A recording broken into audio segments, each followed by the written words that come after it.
Hey guys, welcome to the channel today. So I'm going to do something that I've been asked about a bit recently, randomly.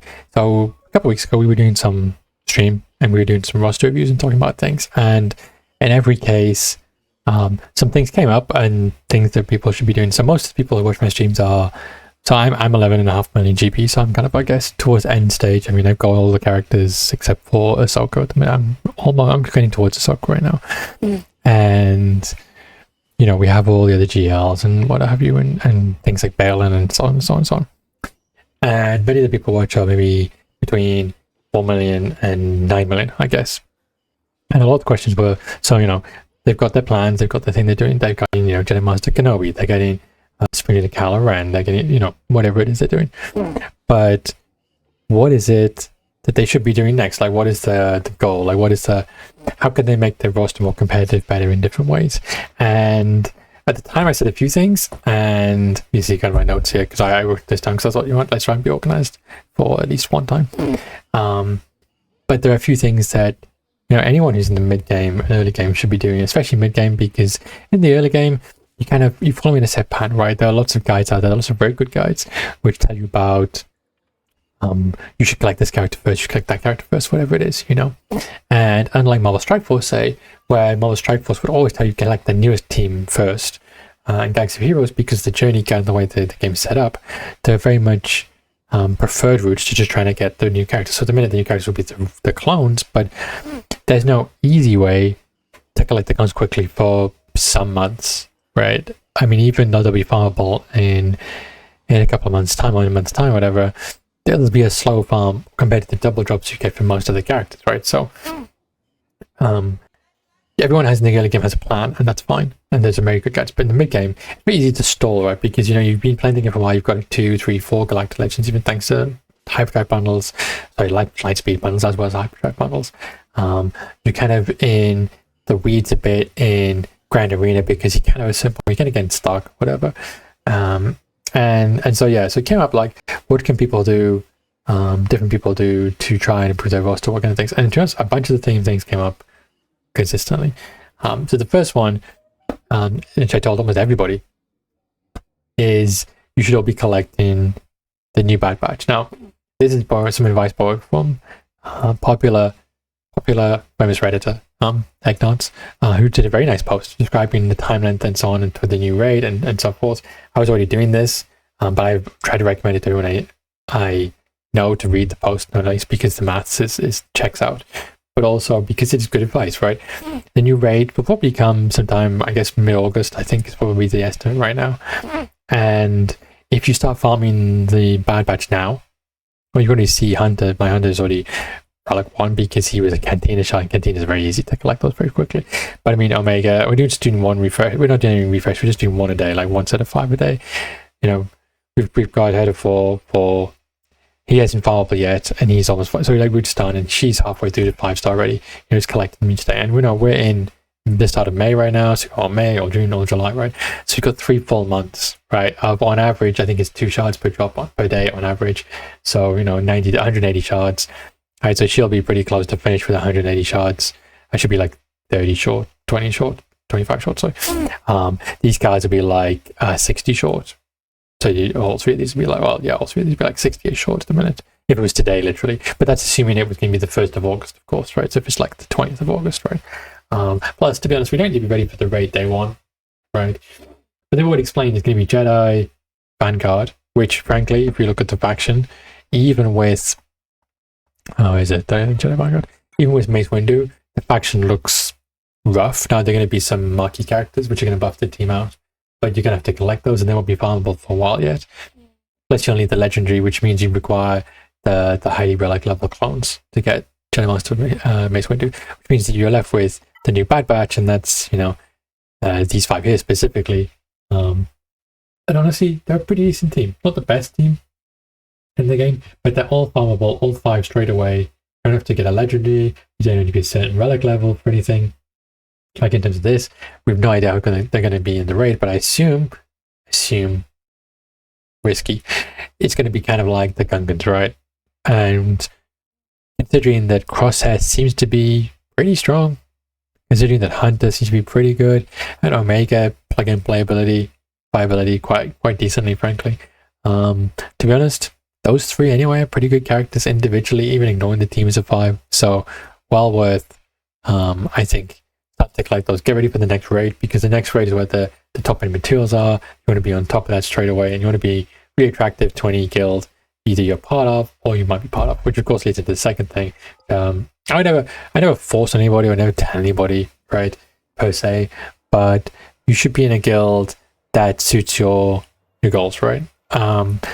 And that's a difficult one because a lot of people in guilds are friends, and that's what helps you get through. But at the same time, and I know this from experience from previous guild, I mean, I've been in this guild for 3 years now, I think, quite a long time.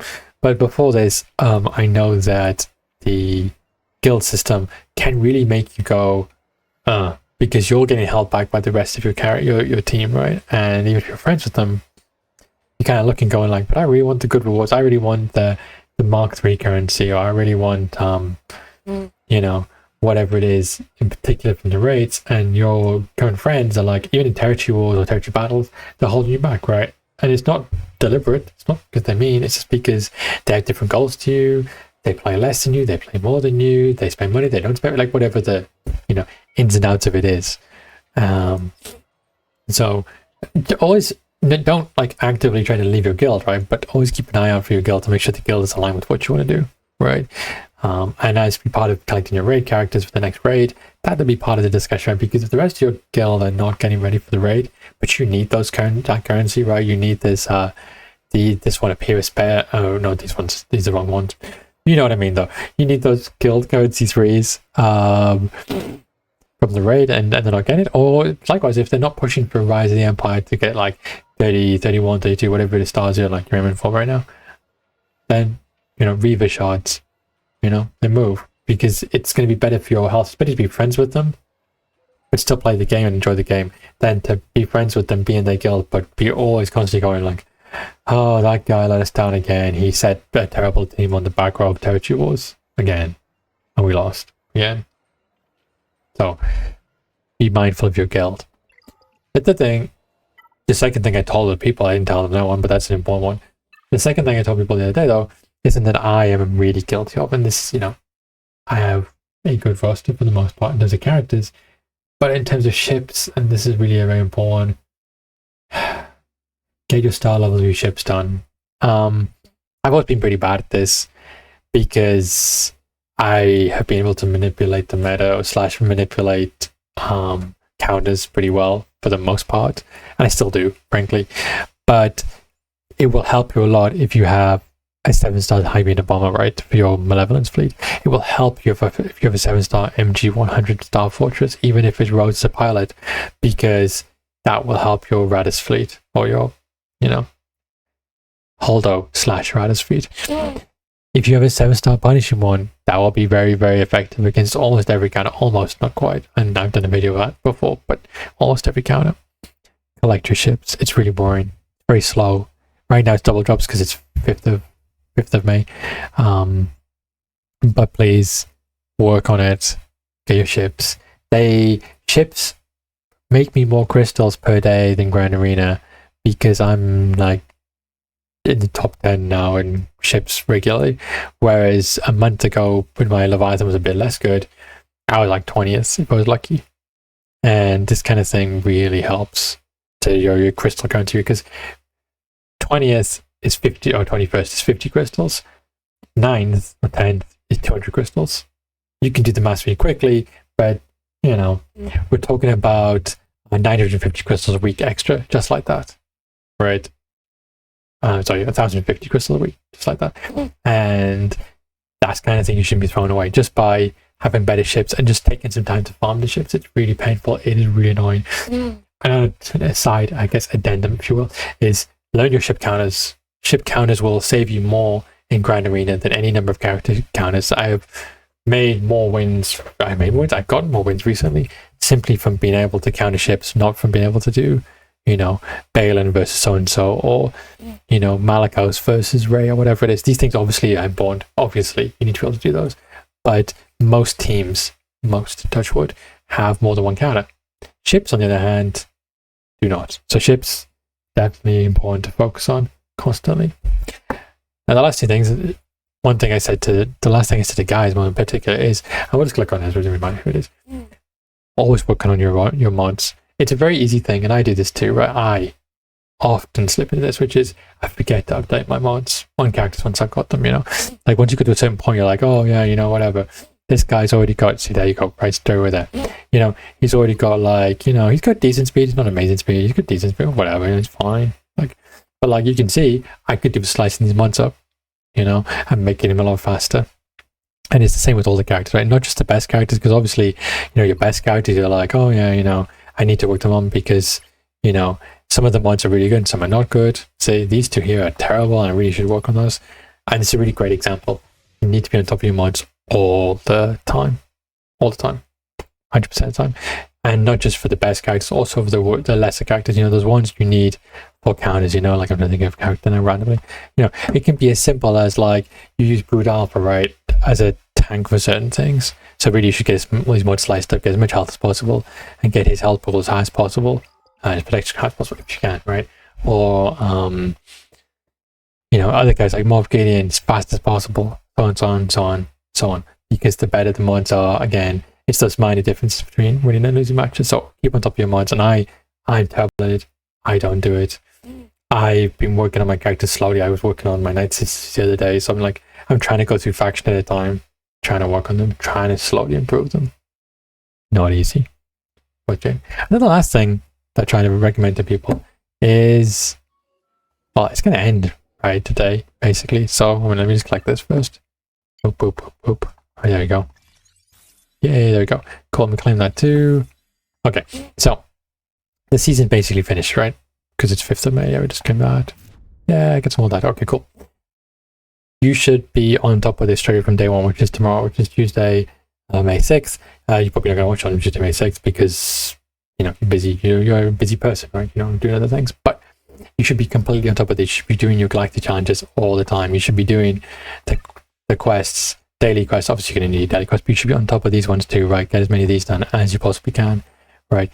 Keep on top of the quests to get the pass done as soon as possible, because the free pass alone gives you loads of this currency, and this currency here is crucial if you want to get Omicrons. If you want to get Omicrons, of course, for doing, there you go, Omicrons for doing all the special abilities for different characters, right? So from tomorrow we're going to get the new season. Be on top of that straight away. Get onto it. Do not let it go. Very, very important. But just a few things, you know, a few things that, you know, I've been trying to impress on some of the people who, my friends, so that kind of thing, you know. Be on top of your raid team. Be on top of whether the guild is right for you. Make sure you're doing farming your ships 100%. Be on top of your mods. Unlike me, try and be better with your mods than me, definitely. And watch the season score because it's really worth it. It really does add up very quickly. And one last bonus one, because I just thought this right now. Make sure you use the PC client because you do get free stuff. And you know what? You're going to say, oh, well, look, that's ship stuff. You've got loads of those, whatever. Ship stuff, okay, whatever. And data kind of saying, okay, that's all fine, whatever. This one here, though, that's for calibrating the mods. That's super important. And you get them free. Just by logging in for a week, you can get easily like 70 of them, right? So take your time. Remember to do this and actually just collect the materials. It's well worth it. Plus there is a bonus one. I've already collected it for today. There's a bonus one for May the 4th, which gives you some crystals and some ship shards as well. Well worth getting that too. Definitely, if you get to see this before then, definitely log in on the PC client if you can. I think the web store probably does it too, but definitely, let me just collect it now. Definitely log in and do that because it's really helpful. Anyway, hopefully that's a little bit helpful as you guys. I didn't get the micro attenuators after all of that anyway. But hopefully you guys are doing okay. Hopefully this helps just a little bit. Well worth it with the new season to be right on top of that straight away. And with the new raid on the horizon to be ready and prepared for that too. But until next time, be safe out there guys and catch you all next time.